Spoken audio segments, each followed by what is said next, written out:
마진콜이 나가면서 그 담보로 잡혀있던 자산도 이제 반대 매매가 나가는 거죠. 근데 이제 그걸 보고 저는 앞으로 당분간은 시장이 좀 주춤할 수 있겠다. 저는 아마 내일 매매를 거래한다고 하면은 우선 이제 좀 먼저 볼 것 같고, 오늘이 26년 2월 2일 3시 9분입니다. 오늘이 2월 첫 거래일이지 않습니까? 네. 지금 보시고 계셨어요? 지수 엄청 많이 빠지더라고요. 근데 이게 보니까 보통은 저는 그 시장의 방향성이 있어서 재료가 붙는다고 생각하는 사람이긴 한데, 이 케비넛이라는 사람이 차기 연준 의장의 후보로 이제 됐다면서 유동성 회수 심리로 인해서 시장이 많이 크게 낙폭이 나오는 것 같습니다. 국장이 좀 강했던 이유는 유동성보다는 정책, 현 정부가 되게 증시 부양에 대한 의지가 강했기 때문에 올라왔던 느낌인데요. 너무 많이 올라왔다 보니까 조정에 대한 그 근거나 이유가 필요했는데, 지난주 금요일 날 미국 시장의 그 영향을 받으면서 이게 우리나라까지 좀 전달되는 것 같습니다. 이게 분명히 1월 달까지만 해도 분위기 좋았는데, 그죠? 오늘 찬물을 확 끼웠네요. 그냥 갑자기 궁금해서 여쭤보는 건데, 1월 달 전체에서 그 결산이 어떻게 되시죠? 한 1억 좀 넘게 본 것 같아요. 한 1억 뭐 미국까지 해서 뭐 1억 한 5천?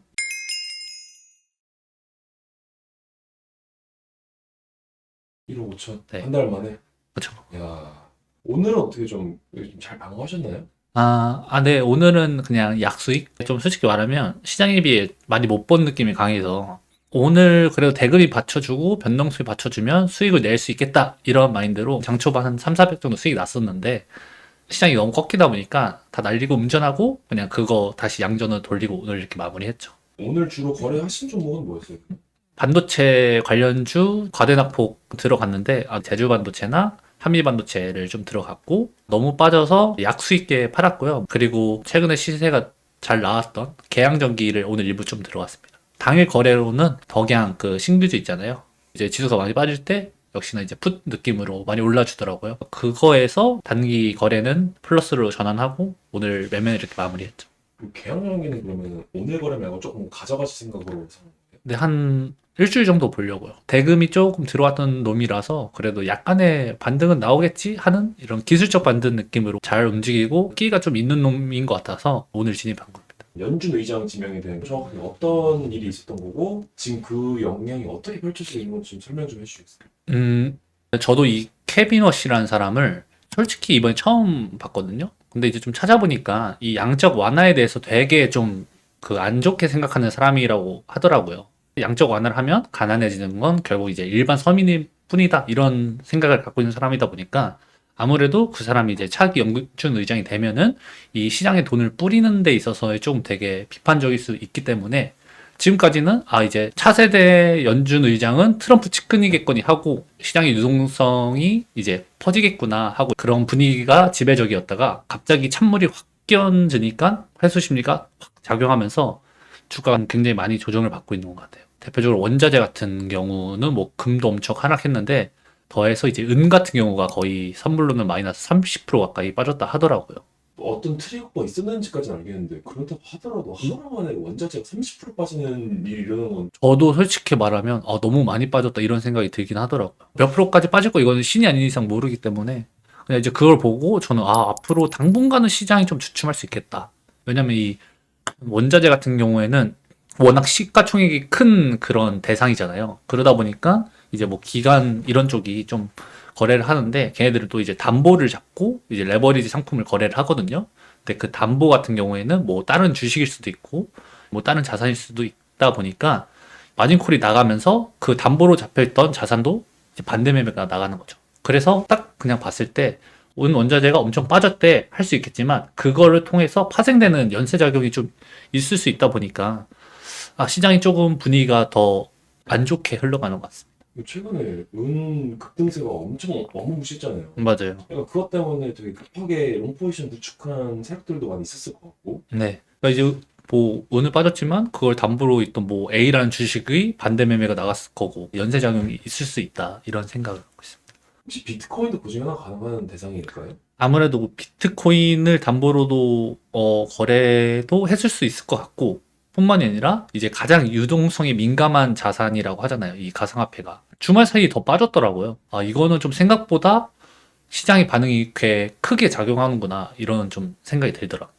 저는 그 마이크로 스트레지 걔네가 이제 평단가가 한 7만 6천 불 정도가 된다고 하는데 걔네가 뭐 어떻게 청산이라도 다 나가거나 어떻게 흘러가는지에 따라서 이 비트코인 방향성이 뚜렷하게 나타날 것 같아요. 그때까지 가상화폐는 좀 저는 당분간 안 쳐다보는 느낌으로 근데 생각할 것 같습니다. 말씀 해주신 거 들어보니까 걔네 기업에 투자한 다른 뭐 기관이 있을 테고 그러다 보니까 제가 봤을 때 그 7만 6천 불이라고 하고 하면은 이제 만약에 비트코인이 반등이 없다 그러면은 그 회사 입장에서도 그 비트코인을 팔아야 되는 거죠. 근데 걔네가 진짜 엄청 많이 들고 있거든요.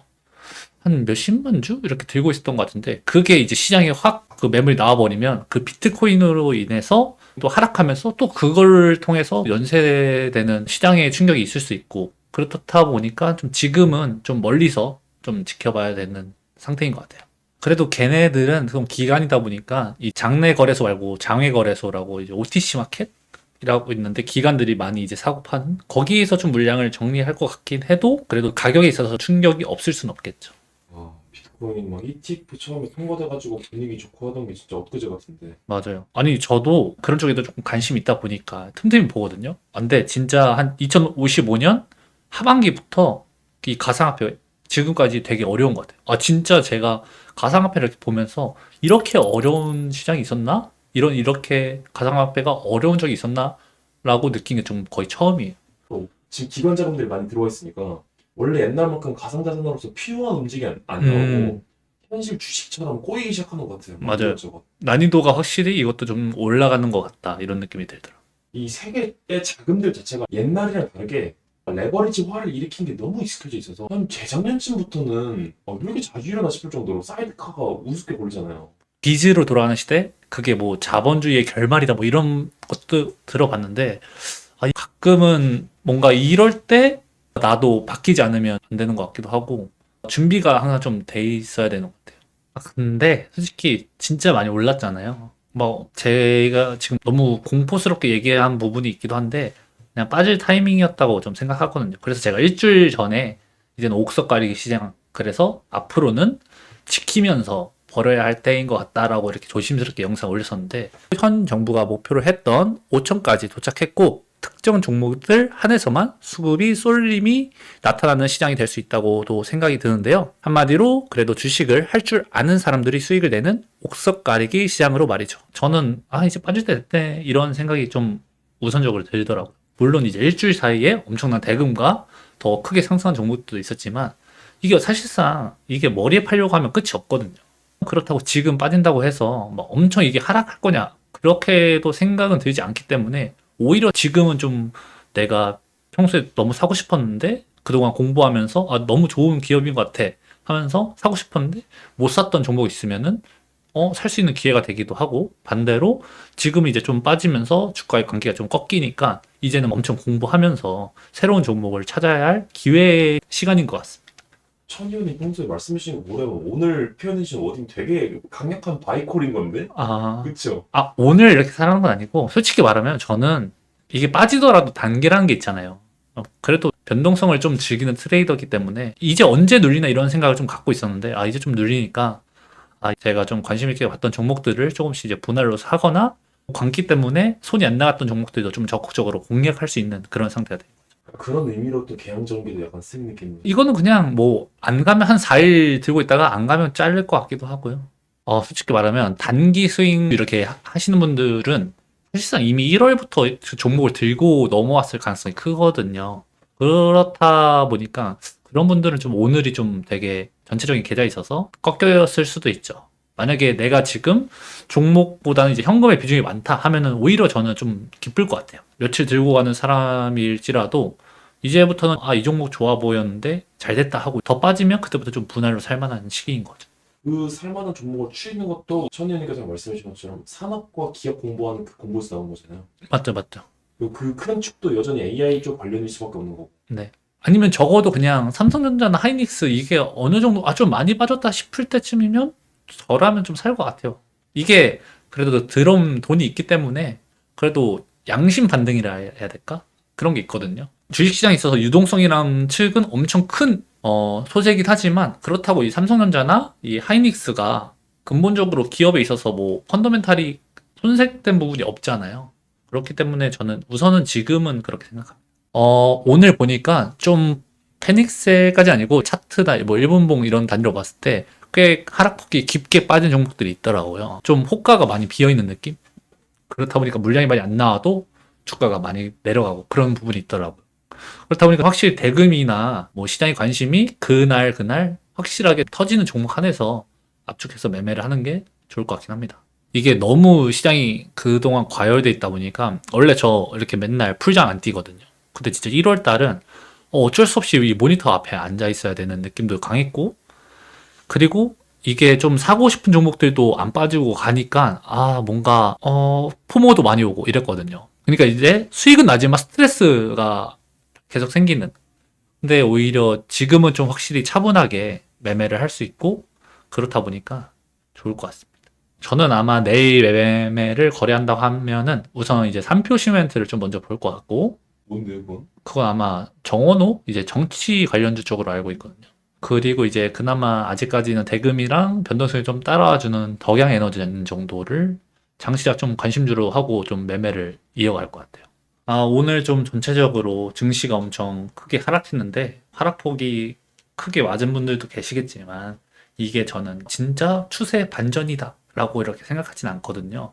현금을만 들고 있는 분들에게는 곧 있으면 좀 이제 조정도 나오니까 괜찮은 종목을 사고 아니면 사보고 싶은 종목들을 공부하고 그런 타이밍인 것 같아요. 증시가 당분간 조정할지라도 너무 그냥 아쉬워하거나 너무 무서워하지 말고 지금의 시간을 잘 살려서 좀 더 바른 대처를 했으면 좋겠습니다. 그럼 오늘 영상은 여기까지고요. 저는 다음 영상으로 찾아오겠습니다.